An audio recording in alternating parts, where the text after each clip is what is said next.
ആണ്. ഇതിൻ്റെ ബാക്കി വീഡിയോ ഉണ്ട്, അതും നിങ്ങൾ കാണണം. പാർട്ട് 1ഉം പാർട്ട് 2 ഉണ്ട്. അപ്പം ഇത് ഈ ദഫ് മുട്ടിലെല്ലാം പണ്ട് ഞാനും കുറേ ചെയ്തതാണ്. പക്ഷേ ഈ പ്രാവശ്യം എനിക്ക് എല്ലാവർക്കും ഫുഡ് കൊടുക്കണം തോന്നി. അപ്പോൾ അവിടെ കുറേ കുട്ടികളുണ്ടായിരുന്നു. അവരോടെല്ലാം സംസാരിച്ചു. ആ കുട്ടികൾ പറയുക, നിങ്ങളെ വീഡിയോസ് ഞാൻ കാണാറുണ്ട്, എനിക്ക് ഭയങ്കര ഇഷ്ടമാണ് നിങ്ങളെ വീഡിയോസ്.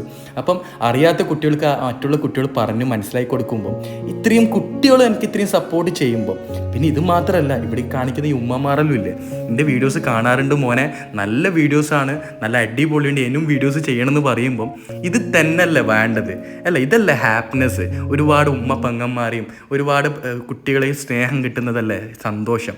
അങ്ങനെ അവിടുന്ന് എൻ്റെ നാടായ ചുറ്റുപാടും ഉൾപ്രദേശത്തിലെല്ലാം റാലിയെല്ലാം പോകുമ്പോൾ അവിടെ എല്ലാവർക്കും ബിരിയാണിയെല്ലാം കൊടുക്കാൻ പറ്റി. ഇത് നമ്മളെ ബാലപാടി പഠിപ്പിച്ചിട്ട് ടീച്ചറാണ്. ടീച്ചറിൻ്റെ മോളും ഇവരെല്ലാവരും കാണിക്കുന്ന ഈ സ്നേഹം, ഈ മതസൗഹാർദ്ദം എന്നും നിലനിൽക്കട്ടെ. ഹിന്ദുവും മുസ്ലിമും ക്രിസ്ത്യാനിയും എല്ലാം